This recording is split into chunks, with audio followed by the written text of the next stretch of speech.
మహోన్నతుడా దయల తండ్రి, ప్రేమ స్వప్నేశ్వర ప్రభ నేసరక్తులను పరిశుద్ధపరచు. మీ అమూల్యమైన విలువైన ఘనమైన త్యాగాన్ని ధ్యానిస్తుండగా ప్రభు చూపించండి. నేను పాపిని, మీరు పరిశుద్ధులు తండ్రి. సిలువ చాటున వందకొంతసేపు నన్ను మరుగు చేయండి. మీ మాట నా నోటించండి. మీ సన్నిధానం తోడుగా వచ్చి నడిపింపు తెచ్చాను. అడ్డుపడుతున్న ఉపాధి కాల్చిపోయమని నాయకత్వాన్ని బట్టి మాకు సహాయం చేయమని సెలవుంచున్నాను తండ్రి. ఆమేన్. ఈరోజు త్యాగంలో కోణం, ఆయన మన కొరకు ఆకలి దప్పికలు అనుభవించారు. మత్తయి సువార్త 4:2. 40 దినములు 40 రాత్రులు ఉపవాసముండిన పిమ్మట ఆయన ఆకలి కొనగా. యోహాను 19:28. అటు తరువాత సమస్తమును అప్పటికి సమాప్తమైనదని యేసయ్య ఎరిగి లేఖనము నెరవేరినట్లు నేను దప్పికొనుచున్నానని. చూడండి, ఈ రెండు సందర్భాల్లో యేసు ప్రభువారు ఆకలిగా ఉన్నట్లు, దప్పిగా ఉన్నట్లు కనబడతారు స్పష్టంగా. 30 సంవత్సరాలకు ఆయన పరిచర్య ఆరంభించారు యేసయ్య.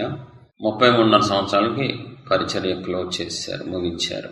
ఆయన పరిచర్య ఆకలితో ఆరంభమైంది. ఆయన పరిచర్య దప్పికతో ముగించబడింది. ఒక త్యాగపూరితమైన జీవితాన్ని యేసు ప్రభువారు భూమి మీద మన కోసం జీవించినట్లు స్పష్టంగా బైబిల్ సెలవిస్తుంది. దేవుడు తన గుప్పిలి విప్పి భూమి మీద ఉన్న మొత్తం జీవరాశులకు ఒకేసారి ఆహారం ఇవ్వగలరంట. అంత గొప్ప దేవుడు ఆయన.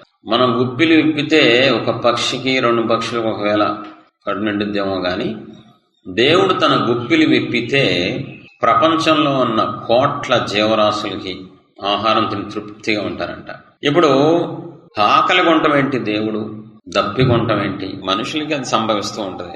కోటీశ్వరుడు కూడా ఆకలితో బాధపడ్డాట, డబ్బు పోయిన తర్వాత. అరే, ఒకప్పుడు బాగా బతుకులు, ఈరోజు తినడానికి కూడా లేకుండా పోయిందిరా. ఈ ఆకలి బాధ, దప్పిక బాధ మనుషులకి, పేదరికంలో ఉన్న వాళ్ళకి కనబడుతూ ఉంటుంది భూమి మీద. కానీ మహాదేవుడు ఆయన ఆకలి కొంటం ఏంటి, ఆయన దప్పికొనటం ఏంటి? ఏం అర్థం చేసుకోవచ్చు దీంట్లో అంటే, డైరెక్ట్ గా అర్థం కాదు త్యాగం. ఖచ్చితంగా ఉదాహరణలు చెప్తే గానీ అర్థం కాదు. అందుకని యేసు ప్రభువారు భూమి మీదకి వచ్చినప్పుడు అన్ని ఉపమానాల రీతిగా అర్థమయ్యే రీతిగా దేవుడు సబ్జెక్ట్ నేర్పించారు తన ప్రజలకు, శిష్యులకి. ఆలోచించండి ఒకసారి. బాగా కోటీశ్వరుడు, ఒకగానొక్క కొడుకు, బాగా ఆస్తిపరుడు, ఒకడే కొడుకు, గారంభంగా పెంచితే కొడుకు పెద్దోడైపోయి తప్పుడు పనులు చేసి ఎంతగా చెడిపోయాడంటే, చెప్పబెట్టకుండా తండ్రికి కూడా తెలియకుండా చాలా పనులు చేసి తండ్రి ఆస్తి అంతా అమ్మేయాల్సిన పరిస్థితి వచ్చేలాగా చెడిపోయాడు. కొడుకు వల్ల తండ్రి ఆస్తి పోయింది, తండ్రి పరువు పోయింది, తండ్రి అన్ని సౌకర్యాలు పోగొట్టుకున్నాడు, కోల్పోయాడు. ఎవరి వల్ల? తండ్రి చేసిన పని వల్ల కాదు, కొడుకు చేసిన పని వల్ల. చాలా మంది లోకంలో చూస్తూ ఉంటాం, పిల్లలు చేసిన తప్పుడు పనుల వల్ల తల్లిదండ్రుల పరువు పోద్ది, తల్లిదండ్రుల ఆస్తి పోద్ది, వింటూనే ఉంటాం. ఇక్కడ మనకి ఏమర్థం అవుతుందంటే, మనం చేసిన పాపాల వల్ల మన పరలోకపు తండ్రి ఆకలి కొనాల్సి వచ్చింది, దప్పి కొనాల్సి వచ్చింది, వస్త్రహీనుడు అవ్వాల్సి వచ్చింది, దెబ్బలు తినాల్సి వచ్చింది, రక్తం చిందించాల్సి వచ్చింది. అంటే మనం ఒక కోణంలో పాపం చేయలేదు, ఒక్కసారిగా చేయలేదు పాపం. మన పాప శిక్ష అంతా తీసుకోవాలి అంటే, అన్ని రకాల పాపాల నుంచి మనకి పరిపూర్ణ విడుదల రావాలంటే, ఏదో సగం పాపాల నుంచి వచ్చి సగం పాపాల నుంచి రాకుండా, అలా కాకుండా పూర్తిగా ఇంకా అన్ని ఆయనే భరించి మనకి పరిపూర్ణమైన స్వస్థ విడుదల, పాపక్షమాపణ ఇవ్వాలి అంటే ఆయన అన్ని కోణాలలో శిక్ష అనుభవించాలి, అన్ని రకాలుగా ఆయన శ్రమలు భరించాలి. చూడండి, మనం మన జీవితంలో అహంకారం గాని గర్వం గాని ఉన్నప్పుడు ఒక్కరినే బాధ పెడతామా? దేవుణ్ణి బాధ పెడతాం, తల్లిదండ్రులు బాధ పెడతాం, కుటుంబ సభ్యులను బాధ పెడతాం, తోడబుట్టిన వాళ్ళని బాధ పెడతాం, పక్కింటి వాళ్ళని బాధ పెడతాం, ఉద్యోగంలో కొలీగ్స్ని బాధ పెడతాం. ఆ స్వభావం అందరినీ బాధ పెట్టేలా చేస్తుంది, అవునా కదా? ఒక్కలమే మనం ఎంతమందిని బాధ పెడతాం? ఎంతమందినైనా బాధ పెట్టచ్చు, ఎంతమందినైనా ఏడిపించవచ్చు, ఎంతమందినైనా గాయం చేయొచ్చు, మోసం చేయొచ్చు. పాపం యొక్క విస్తీర్ణత ఎక్కువ. పాపం చిన్నది కాదు, పాపం చాలా పెద్దది. అది ఒక కోణంలో మాత్రమే మనం చేయలేదు, అనేక కోణాల్లో చేశాము. అందుకనే భక్తుడు రాశాడు, తరచి తరచి చూచిన తరగవున దోషములు. కాబట్టి ఇప్పుడు అన్ని కోణాలలో అంటే పాపక్షమాపణ మనకు ఇవ్వాలి దేవుడు. సరే, ఎగ్జాంపుల్, ఊరి చివరికి తీసుకెళ్లి ఒక వ్యక్తిని రాడ్లతో కొట్టి చంపేస్తాను రెడీ అయిపోయారు, కొట్టబోతున్నారు. ఇంకోటి ఏంటిది కుట్టేస్తున్నారు, చంపేస్తున్నారు. అయ్యో పాప మనిషి కదా, మళ్ళంటోడే ఎందుకు కొడుతున్నారు? ఈడు అప్పు చేసి ఎగ్గొట్టి తిరుగుతున్నాడు. డబ్బులు అడిగితే ఇవ్వట్లా, అందుకని చంపేద్దాం అనుకుంటున్నాం. మాకు విసిగిపోయాం, మీకు చిరాకు వచ్చింది, కనీసం ఈడు క్షమాపణ కూడా అడగకుండా చేశాడు. సరే తప్పే, దాన్ని చంపేస్తారా? రాడ్లతో కూడా రక్తం కారేలాగా చంపేస్తారా? ఇంకో నేనిస్తా, కోటీశ్వరుడు బాగా జాలేసి నేనిస్తా అన్నప్పుడు ఇప్పుడు ఎన్ని అప్పులు తీర్చాలి? ఎన్ని ఉంటే అన్ని తీర్చాలి. ఎంతమంది అప్పులు ఉంటే అంతమందికి ఎంత అప్పు ఉంటే అంతా తీర్చాలి. ఇప్పుడు ఎవరైతే అప్పు చేశాడో అతను ఒక అయ్యగారు వచ్చాడు, జాలి దయతో మొత్తం అప్పులు తీర్చేశాడు అని ఎప్పుడు చెప్పగలం? అవునా, ఎన్ని తీర్చాడు?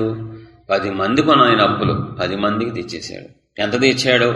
ఒకరికి 100 రూపాయలు ఉన్నా, ఒకరికి 1,00,000 ఉన్నాను, ఒకరికి 10 లక్షలు ఉన్నాను, అన్నీ తీర్చేశాడు. మానవుకున్న స్వేచ్ఛ ఎంత అంటే ఎంతైనా పాపం చేయొచ్చు, ఎలాగైనా పాపం చేయొచ్చు, ఎంతమందినైనా బాధ పెట్టచ్చు, ఎంతమందినైనా ఏడిపించవచ్చు, ఏదైనా చేయొచ్చండి బాబు. అదే కదండి ఈరోజు ఆ స్వేచ్ఛే కదా. ప్రజల్ని పాడు చేయటం, మోసం చేయటం, ఏడిపించటం. పాపం చేయడానికి లిమిట్ ఉందా? అన్లిమిటెడ్. దేవుడు నా త్యాగం ద్వారా నా పిల్లలకి పాపక్షమాపణ కలగజేశాను అన్నప్పుడు ఎలా ఉండాలి? అన్ని కోణాలలో పాపక్షమాపణ కావాలి అంటే అన్ని కోణాల్లో ఆయన త్యాగం చేయాలి, అన్ని రకాలుగా త్యాగం చేయాలి, అన్ని విధాలుగా త్యాగం చేయాలి. పాపక్షమాపణ పొందుకున్న తర్వాత మనం దేవుడిని స్తుతించి ఆరాధించేటప్పుడు, ప్రజలకు సాక్ష్యం చెప్పేటప్పుడు ఎలా చెప్పాలి? అన్ని రుణములు తీర్చేశారు దేవుడు. మన పైన రుణాన్ని ఆయన శిలువ ద్వారా కొట్టివేశారు. ఎంత రుణం ఉంది? ఒకడికి ఎక్కువ ఉంటది, ఒకటి తక్కువ ఉంటది, ఒకరికి ఇంకా ఎక్కువ ఉంటది పాపపు రుణం. ఎవరిష్టం వాళ్ళది. రాజుగారు ఉన్నాడు సామ్రాజ్యానికి, ఎంతమందిని నడిపించచ్చు? పనికిమాల రూలు పెట్టి మొత్తం సామ్రాజ్యం మొత్తం నాశనం చేసేయచ్చు, పన్ను ఎక్కువ కట్టించుకొని చేసేయచ్చు. అంటే ఒక మనిషి ఒకేసారి ఎంతమందిని? మొత్తం దేశం అంతని ఏడిపించచ్చు. మానవునికి ఆ స్వేచ్ఛ ఉంది. తాగుబోతాడు ఉన్నాడు, ఒక పెద్ద బస్సు వేసుకుని వెళ్తున్నాడు అని చెప్పేసి తాగేసి అర్ధరాత్రి పోనిచ్చాడు, యాక్సిడెంట్ అయింది, చచ్చిపోయారు అందరూ. అంటే ఒక మనిషి ఎంతమందినైనా బాధ పెట్టచ్చు, ఎంతమందినైనా చంపేయచ్చు, ఎంతమందినైనా మోసం చేయొచ్చు, ఎంతమందినైనా ఏడిపించచ్చు, ఎన్నైనా చేయొచ్చు స్వేచ్ఛ చేత. ఇప్పుడు దేవుడు అన్ని రకాల వాళ్ళ పాపాలకి క్షమాపణ వచ్చేలాగా త్యాగం అన్ని కోణాల్లో చేశారు ఆయన. ఈ కోణం లేదు అంటానికి లేకుండా మొత్తం అన్ని రకాల త్యాగాలు, అన్ని రకాలుగా అన్ని కోణాలుగా ఆయన త్యాగం చేసి మనకి పరిపూర్ణ పాప క్షమాపణ కలగజేశారు. దేవునికి మహిమ కలుగాక.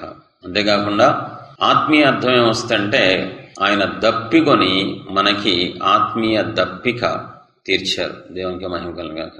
సమరయ స్త్రీతో అంటారు, అమ్మ నేనిచ్చు నీళ్లు త్రాగితే ఇంకెవడో జీవితంలో తప్పికొండు. అవునా, నాకు వాడిని అర్జెంటుగా ఆ నీళ్లు ఇవ్వండి అంటే ఆవిడ భౌతికంగా ఆలోచిస్తుంది, ఈయనేమో ఆత్మీయంగా మాట్లాడుతున్నారు. భౌతికంగా కొండలోంచి నీళ్ళు తీసుకొచ్చి పోతారేమో అని ఆవిడ అనుకుంటుంది. ఆయన అంటున్నారు, నేను చెప్పేది నీ ఆత్మ దప్పిక నేను తీరుస్తానని. అంటే ఏమర్థం చేసుకోవచ్చు? ఆయన మన కోసం దప్పికొని మన ఆత్మ దప్పిక తీర్చారు. ప్రకటన 21:6. మరియు ఆయన నాతో ఇట్లనెను, సమాప్తమైనది, నేనే అల్ఫయు ఒమేగయు, అనగా ఆదియు అంతమునై ఉన్నవాడను. దప్పికొను వారికి జీవజలముల బుగ్గలోని జలమును నేను ఉచితంగా అనుగ్రహించును. దప్పిగొను వానికి జీవజలముల బుగ్గలోని జలమును నేను ఉచితంగా అనుగ్రహింతును. జయించువాడు వీటిని స్వతంత్రించుకొనును. భౌతికంగా మనకు రావాల్సిన శిక్ష ఆయన తీసుకున్నారు. యాక్చువల్గా మనం పాపం చేశాం కాబట్టి ఆకలి దప్పికలు భరించేలాగా మన శిక్ష అనుభవించాలి. ఎందుకంటే మన పాపం అలాంటిది కాబట్టి, మన దోషం అలాంటిది కాబట్టి, మన తిరుగుబాటు అలాంటిది కాబట్టి. కానీ ఈ రోజు మనమేమి ఆకలితో చచ్చిపోవట్లేదు. దేవుడి దేవుడు సమృద్ధిగా తింటున్నాం, మహా సమృద్ధిగా. కాబట్టి ఆయన త్యాగం చాలా విలువైనది, అమూల్యమైనది, ఘనమైనది. ఆయన వైపు చూద్దాం దయచేసి. ఆయనకి అవసరం లేదు, ఆయన పరలోకంలో ఉండే దేవుడు, మహిమగల దేవుడు ఆయన. కానీ భూమి మీదకి వచ్చి ఆయన ఎంతో గొప్ప త్యాగం చేశారు. అది 1-2 కోణాలు కాదు, లెక్కలేని కోణాల్లో త్యాగం చేశారు. అందులో కోణం ఆయన ఆకలిగా ఉన్నారు, దప్పిగా ఉన్నారు. ఆయన కోసం కాదు, ఇది మన కోసం, మన రక్షణ కోసం, మన విడుదల కోసం, మన ఆనందం కోసం, మన ఆశీర్వాదం కోసం ఆయన ఆకలి కొని దప్పికొన్నారు. అవసరం లేదు, ప్రేమ ఆయన త్వరబెట్టింది. దేవుని ప్రేమ చాలా గొప్పది, అది మనుషుల ప్రేమతో పోల్చొద్దు. చాలాసార్లు మనం చేసే తప్పేంటి తెలుసా? నా భర్త కంటే దేవుడు తక్కువ ప్రేమిస్తున్నారు, నా తల్లి కంటే తక్కువ ప్రేమిస్తున్నారు. ఏంటంటే పిచ్చి పిచ్చిగా ఆలోచనలు మనం అసలు దేవుని ప్రేమని భూమి మీద ఏ భౌతిక ప్రేమతో కంపేర్ చేసిన రోజే పెద్ద పాపం చేసినట్టే. ఈ లోక ప్రేమలు వేరు, అది తల్లి అయినా సరే, తండ్రి అయినా, ఎవరైనా సరే. ఆయనది సపరేట్ ప్రేమ, ఆయనది పరిశుద్ధ ప్రేమ, పవిత్ర ప్రేమ, అది గొప్ప ప్రేమ. భూమి మీద ప్రేమలన్నీ వేరే ప్రేమలు. ఎంత గొప్ప ప్రేమ అయినా, నీకోసం చచ్చిపోతానన్న ప్రేమ కూడా ఆయన ప్రేమ దగ్గర వెళ్దాం, సమానం కాదు, పోల్చకూడదు. పోల్చిన పాపమే. ఎంత పాపం అంటే మట్టికి బంగారానికి పోల్చగలమా? పాపాన్ని పరిశుద్ధిని పక్కన పెట్టి పోల్చగలమా? రెండు వేరు వేరు ఆపోజిట్లు. దేవుని ప్రేమ వేరు, మనుషుల ప్రేమ వేరు. పరలోక ప్రేమ వేరు, లోక ప్రేమ వేరు. ఎంత గొప్ప ప్రేమ అంటే నీకోసం అణువణువున బలైపోయిన ప్రేమ, అణువణువున త్యాగం చేసిన ప్రేమ, అడుగడుగున త్యాగం చేశారు నీకోసం. ఒక కోణం కాదు, ఒక రోజు కాదు, ఒకసారి కాదు, సంవత్సరాలు నీకోసం ఆయన దీనుడిగా భూమి మీద బ్రతికారు. 33 సంవత్సరాలు ఆయన రిక్తునిగా ఉన్నారు, దీనుడిగా ఉన్నారు, దాసునిగా ఉన్నారు, ఆయన మనిషిగా ఉన్నారు. ఆయనకి అవసరం లేదు, మనిషిగా ఉండాల్సిన అవసరం ఆయనకి ఏంటండి? దేవుడై ఉండే దేవుడికి ఏం అవసరం అండి? మన కోసం, మనల్ని రక్షించడం కోసం, మనల్ని విడిపించడం కోసం, మనల్ని బాగు చేయటం కోసం, మనల్ని గొప్ప చేయటం కోసం, మనల్ని పరలోకం తీసుకెళ్లటం కోసం అన్ని రకాల త్యాగాలు ఆయన చేశారు. మనం ఇంకనూ పాపులమై ఉండగా ఆయన మన కోసం చనిపోయారు బైబిల్ చెప్తుందండి. మనం పాపులుగా ఉండగా ఎందుకు చనిపోవాలండి? అసలు అదేం ప్రేమ అండి బాబు? మంచోళ్ళుగా ఉంటే చనిపోతారు ఎవడైనా, నీతిమంతుల కోసం చనిపోతాం. అరే ఆడు మంచోట, ఆడి కోసం ఎంతైనా భరించచ్చురా. పాపాత్ముల కోసం, బరి తెగించిన వాళ్ళ కోసం, జీవితాలని నాశనం చేసి చీడ పనులు చేసి దరిద్రంగా చెడిపోయిన బతుకుల కోసం ఎవడో ముందుకు రాడండి బాబు. రాళ్ళేసి కొట్టి చంపేస్తారు అవసరమైతే వేరే వాళ్ళతో కలిసి. ఎవడో దగ్గర రాడు, ఎవడో కనికరించడు, ఎవడో క్షమించడో మళ్ళాంటి పాపాత్ముల్ని. ఆయన మాత్రమే ప్రేమ కలిగి, ఆయన మాత్రమే క్షమాగుణం కలిగిన దేవుడిగా క్షమించి మనల్ని ఈరోజు ఆయన సన్నిధిలో తెచ్చుకున్నారండి. ఒకప్పుడు మనమే ఆయన్ని వద్దనుకున్నాం, త్రోసేసాం, అసహించుకున్నాం. మీలో చాలా మంది క్రిస్టియానిటీని అసహించుకున్న వాళ్ళు ఉన్నారు మీలో. నేను కూడా ఒకప్పుడు క్రైస్తవ్యాన్ని నా దేవుడు కాదు కదా అని, విగ్రహారాధకుడిని కదా అని చెప్పి దేవుడిని తక్కువగా చూసి చులకనంగా చూశాను. కానీ ఈరోజు ఆయన సన్నిధిలో ఉన్నాను. అర్థం కాదు అసలు ఆయన ప్రేమ ఏంటి. నేను వద్దనుకున్నప్పుడు ఆయన వద్దు అనుకోవాలి, నేను అక్కర్లేదన్నప్పుడు ఆయన కూడా అక్కర్లేదు అనుకోవాలి. కానీ నువ్వే కావాలి, నువ్వు తప్ప నాకు ఎవరు లేరు అన్నట్లుగా నన్ను దేవుడు పిలుచుకున్నారు, ప్రేమించి ఆయన సన్నిధిలో కూర్చోబెట్టుకున్నారు. మనం మూలానికి వెళ్దాం. మనం ఎవరం, ఎక్కడి నుంచి వచ్చాం, ఏ పాపం చేశాం, ఎంతగా బరి తెగించాం, ఎలాంటి దేవుడు మనల్ని పిలిచారు, ఇదంతా ఆలోచిస్తే గానీ ఆయన ప్రేమ అర్థం కాదు, ఆయన త్యాగం అర్థం కాదు. సిలువ మోసినారుగా దోషినైన నాకై, కరుణ చూపినారుగా విలువలేని నాపై. సిలువ మోసినారుగా దోషినైన నాకై, కరుణ చూపినారుగా విలువలేని నాపై. గాయముందినారుగా మనసు లేని వానికై, గాయముందినారుగా మనసు లేని వానికై. రక్తముతో కలంకము గడిగి మరణపు శాపము విరిచారయ్య, రక్తముతో కలంకము గడిగి మరణపు శాపము విరిచారయ్య. సిలువ మోసినారుగా దోషినైన నాకై, కరుణ చూపినారుగా విలువలేని నాపై. సిలువ మోసినారుగా దోషినైన నాకై, కరుణ చూపినారుగా విలువలేని నాపై. బండ మీద సర్పము జాడ కానరాని రీతిగాను, చేసిన పాపపు ఆనవాలు కానకుండా తుడిచానయ్యా. బండ మీద సర్పము జాడ కానరాని రీతిగాను, చేసిన పాపపు ఆనవాలు కానకుండా తుడిచానయ్యా. ఆత్మతో సత్యముతో యథార్థారాధన లేదయ్యా, ఆత్మతో సత్యముతో యథార్థారాధన లేదయ్యా. ఆజ్ఞలు మీరే పందెమునందు ఓటమి ఎరుగని నిపుణుడనయ్యా. ఆజ్ఞలు మీరే పందెమునందు ఓటమి ఎరుగని నిపుణుడనయ్యా.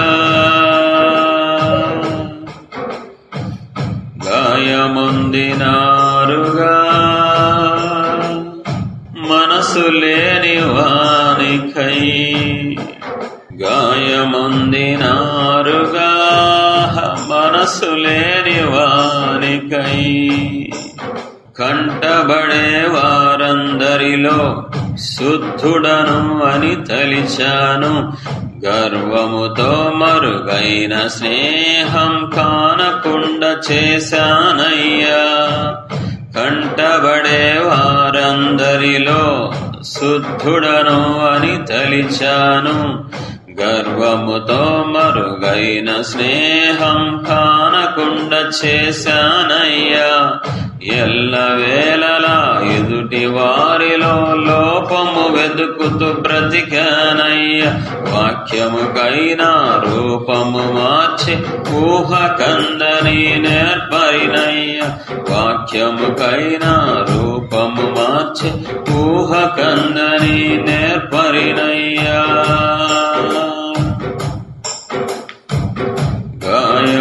గాయముందినారుగా మనసు లేని వానికై, గాయముందినారుగా మనసు లేని వానికై, మేలులను భవించినప్పుడు మంచి దేవుడని చాటాను. కీడు జరిగితే న్యాయము లేదని కానకుండా అరిచానయ్యా. మేలులను భవించినప్పుడు మంచి దేవుడని చాటాను. కీడు జరిగితే న్యాయము లేదని కానకుండా అరిచానయ్యా. హృదయములో అపరాధ భావం కలుగకుండా చంపానయ్యా. మాటలతో వంచడములో చెప్పలేని నిష్ణాతుడనయ్యా. మాటలతో వంచడంలో చెప్పలేని నిష్ణాతుడనయ్యా. గాయముందినారుగా మనసు లేని వానికై, గాయముందినారుగా మనసు లేని వానికై. 23 ఏళ్ళకి నా జీవితంలోకి వచ్చారు ప్రభువా. నేను అడగలేదు, నేను వెతకని వారికి దొరికాను అని నన్ను మీరే వెతుక్కుంటూ వచ్చారయ్యా. నా స్థితి మార్చారు, నా గతి మార్చారు, నా గమ్యం మార్చారు. కొత్త క్రైస్తవ లోకంలోకి తెచ్చి ప్రభువా ఎంతో కృప చూపించారు, నా పట్ల ప్రేమ చూపించారు తండ్రి. కానీ బాప్తిసం పొంది చాలా దారుణంగా జీవించాను ప్రభు. చాలా నీచంగా బ్రతికాను. బాప్తిసం పొంది చాలా అసహ్యంగా బ్రతికాను తండ్రి. పరువంతా తీసి పారేశాను, రోడ్డు మీదకి లాగాను మిమ్మల్ని. మీ నామాన్ని దోషణ పాలు చేశాను. మీరు నాకు తండ్రిగా ఉండి ఏ లోటు లేకుండా మంచి ఉద్యోగం ఇచ్చారు తండ్రి, మంచి స్థాయి ఇచ్చారు, ఆత్మీయంగా వరాలు ఇచ్చారు, తలాంతులు ఇచ్చారు తండ్రి. కానీ నేనైతే మిమ్మల్ని బహుగా బాధ పెట్టాను, దుఃఖ పెట్టాను, గాయం చేశాను, పాపాల మీద పాపాలు చేసి చాలా నీచంగా బ్రతికాను ప్రభు. అసహ్యంగా జీవించాను, దరిద్రంగా బ్రతికాను, చండాలంగా బ్రతికానయ్యా. నా పాపాన్ని ఒప్పించండి, నన్ను తాకండి, కఠిన తునాలోంచి తీసివేయండి తండ్రి. తెలిసి తెలిసి చేసి తిని ఎన్నెన్నో పాపములు, తరచి తరచి చూచిన తరగవు నా దోషములు. తెలిసి తెలిసి చేసి తిని ఎన్నెన్నో పాపములు, తరచి తరచి చూచిన తరగవు నా దోషములు. మీ శక్తిని కోల్పోయిన హీనుడను నేను, మీ శక్తిని కోల్పోయిన హీనుడను నేను, మీ శక్తిని కోల్పోయిన హీనుడను నేను. మీకు ఇష్టమైన నేను సేవ చేయలేకపోతున్నాను తండ్రి. మిమ్మల్ని సంతోషపెట్టేలాగా బ్రతకలేకపోతున్నాను.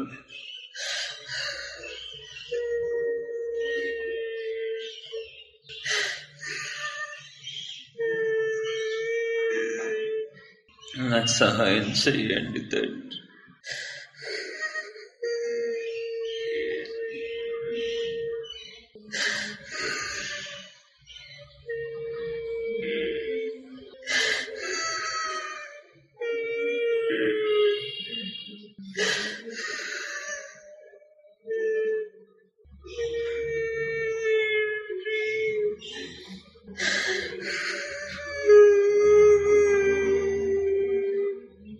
నాకు మీరు కావాలి తండ్రి. మీ ప్రేమ కావాలి, మీతో బంధం కావాలి. మీలాగా ఎవరు ప్రేమించలేరు తండ్రి. ఇలాగ ఎవరు క్షమించలేరు అయ్యా. ఇలాగ ఎవరు అర్థం చేసుకోలేరు తండ్రి.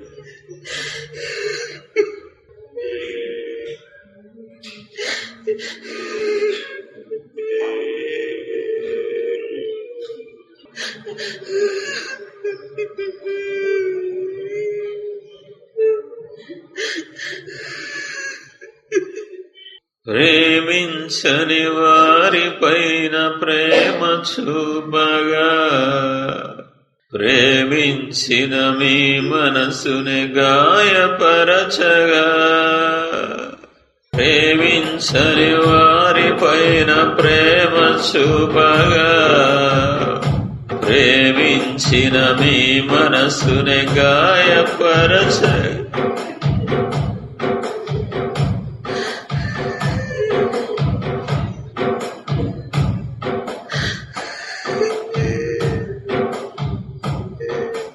కనురెప్పైన నన్ను కాయకుండెనా కన్న తండ్రి. కనురెప్పైన నన్ను కాయకుండెనా కన్న తండ్రి. నన్ను విడువకుంటిరే కన్న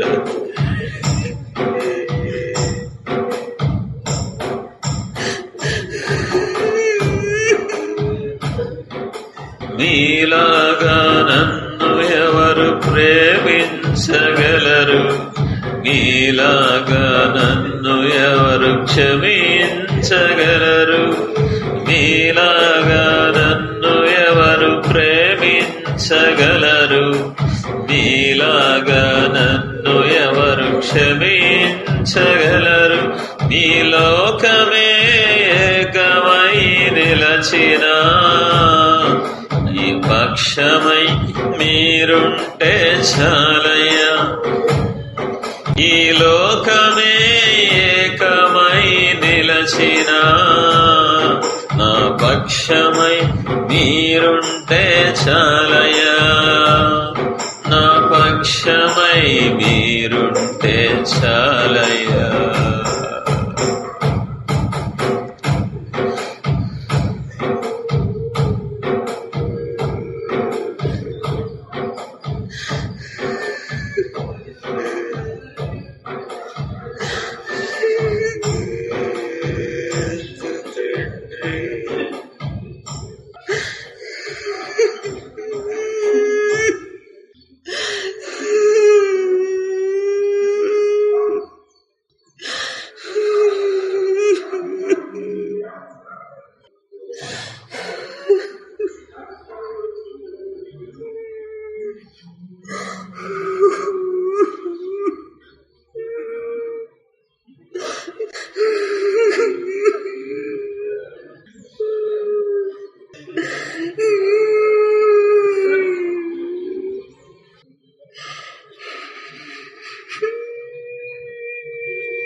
ఎంత ఏడ్చినా, ఎంత పొర్లి ఏడ్చినా, గుండె బయలు ఏడ్చినా నేనేం చేయలేను ప్రభు, వెనక్కి తీసుకురాలేను. నేను చేసిన నష్టానికి వెనక్కి రాదు, నష్టం ఏమి మారదు ప్రభు. నేను చేసిన గాయం పోదు. ఒకప్పుడు నేను మిమ్మల్ని బాధ పెట్టింది, మోసం చేసింది, అన్యాయం చేసింది, మీ పిల్లల్ని మోసం చేసి ఏది వెనక్కి రాదు ప్రభు. కానీ జీవితంలో ఇంకెవరిని బాధ పెట్టకుండా ఉండే కృప దయచేయండి.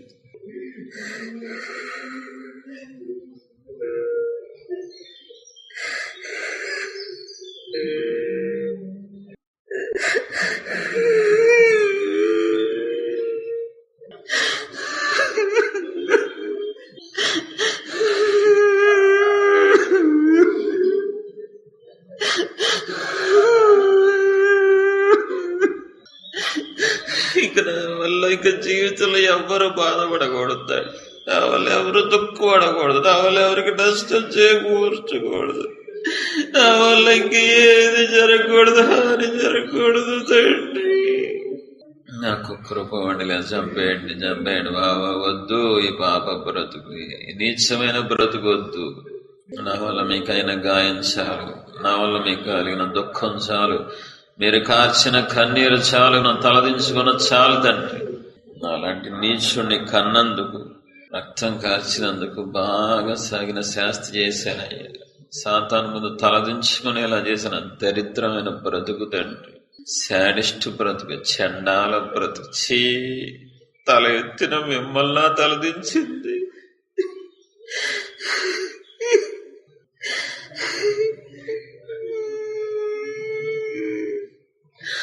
కన్నీరు తుడిచిన మీక కన్నీరు తప్పించింది, గాయాన్ని కట్టిన మీక గాయాన్ని రేపింది. ఎంత ప్రేమ చూపించారయ్యా, ఎన్ని కోరాల్లో ప్రేమ చూపించారు.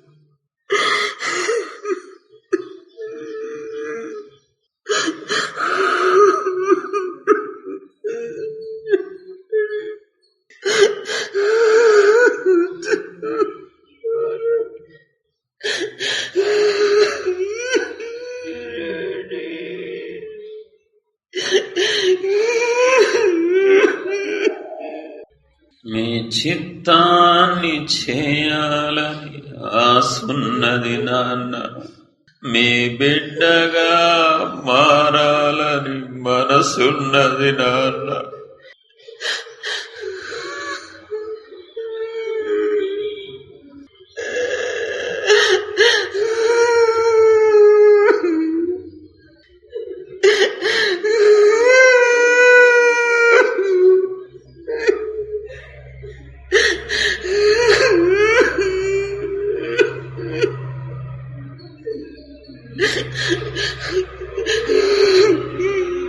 మీరు పరిశుద్ధులు కనుక మీ పిల్లలు కూడా పరిశుద్ధులుగానే ఉంటారయ్యా. మీరు నీతిమంతులు కనుక మీ పిల్లలు కూడా నీతిమంతులుగానే ఉంటారు. మీరు దీనులు కనుక మీ పిల్లలు కూడా దీనులుగానే ఉంటారు తండ్రి. మీ చిత్తాన్ని చేయాలని ఆసున్నది నాన్న, మీ బిడ్డగా మారాలని మనసున్నది నాన్న. మీ చిత్తాన్ని చేయాలని ఆసున్నది నాన్న, మీ బిడ్డగా మారాలని మనసున్నది నాన్న. నాకు సాతాను స్వభావాలు వద్దు, సాతాను లక్షణాలలో ఉండకూడదు. నాలో మీ లక్షణాలే ఉండాలి, మీ స్వభావమే నాలో ఉండాలి. పాపపు స్వభావం నాకు వద్దు తండ్రి, సాతాను లక్షణాలు వద్దు. ఇన్ని సంవత్సరాలు సాతాను లక్షణాలతోనే జీవించాను, సాతాను స్వభావంతో జీవించాను. బహుగా మిమ్మల్ని బాధ పెట్టాను, దుఃఖ పెట్టాను, అసహ్యంగా బ్రతికాను, నీచంగా జీవించాను, దరిద్రంగా బతికానయ్యా. అయ్యా మీ స్వభావాలతో జీవించాలి, మీ లక్షణాలతో బ్రతకాలనుందయ్యా. 46 ఏళ్ళు తండ్రి, ఇంకెంతకాలం బ్రతుకునో తెలియదు. పూర్తిగా మారిపోయి పర్ఫెక్ట్గా ఉండాలని ఆశపడుతున్నాను తండ్రి. సహాయం చేయండి తండ్రి, మార్పు దయచేయండి తండ్రి. నేను అందరి ఎదుట చెప్తున్నాను ప్రభా, సంఘం ఎదుట నా జీవితానికి విలువిచ్చింది మీరే తండ్రి, పాడైపోయిన నా బ్రతుకు విలువిచ్చింది మీరే. ఈరోజు అందరూ నన్ను విలువగా చూస్తున్నారంటే నా తండ్రి అది మీరేనయ్యా. మీ ప్రేమే తండ్రి, మీ త్యాగమే తండ్రి. వెలలేని నాకు విలువనిచ్చినారు, నన్ను వెదకుతూ మీరు దిగి వచ్చినారు. నన్ను కాపాడుకొనుటకు మరణించినారు, నన్ను కాపాడుకొనుటకు మరణించినారు. రక్షణ వస్త్రంతో నన్ను ఘనపరిచారు, రక్షణ వస్త్రంతో నన్ను ఘనపరిచారు. ఏమి ఇచ్చినా తక్కువే, మీరు చేసిన త్యాగానికి. ఎంత ఇచ్చినా తక్కువే, మీరిచ్చిన భాగ్యానికి. ఏమి ఇచ్చినా తక్కువే, మీరు చేసిన త్యాగానికి. ఎంత ఇచ్చినా తక్కువే, మీరిచ్చిన భాగ్యానికి. వెలలేని నాకు విలువనిచ్చినారు, నన్ను వెదకుతూ మీరు దిగి వచ్చినారు. వెలలేని నాకు విలువనిచ్చినారు, నన్ను వెదకుతూ మీరు దిగి వచ్చినారు. వెలలేని నాకు విలువనిచ్చినారు, నన్ను వెదకుతూ మీరు దిగి వచ్చినారు. వెలలేని నాకు విలువనిచ్చినారు, నన్ను వెదకుతూ మీరు దిగి వచ్చినారు. నన్ను కాపాడుకొనుటకు మరణించినారు, నన్ను కాపాడుకొనుటకు మరణించినారు, నన్ను కాపాడుకొనుటకు మరణించినారు. రక్షణ వస్త్రంతో నన్ను ఘనపరిచారు, రక్షణ వస్త్రంతో నన్ను ఘనపరిచారు. ఏమి ఇచ్చినా తక్కువే, మీరు చేసిన త్యాగానికి. ఎంత ఇచ్చినా తక్కువే, మీరిచ్చిన భాగ్యానికి. ఏమి ఇచ్చినా తక్కువే, మీరు చేసిన త్యాగానికి. ఎంత ఇచ్చినా తక్కువే, మీరిచ్చిన భాగ్యానికి. వెలలేని నాకు విలువనిచ్చినారు, నన్ను వెదకుతూ మీరు దిగి వచ్చినారు. వెలలేని నాకు విలువనిచ్చినారు, నన్ను వెదకుతూ మీరు దిగి వచ్చినారు. కన్నతండ్రి అనేసయ్య, ఇప్పటి వరకు మీ త్యాగాన్ని ధ్యానించుకుంటానికి కృప చూపించారు ప్రభువా, మీకే స్తోత్రం. పాపాన్ని ఒప్పుకుంటానికి కృప చూపించారు, మీ పాదాలకే స్తోత్రం.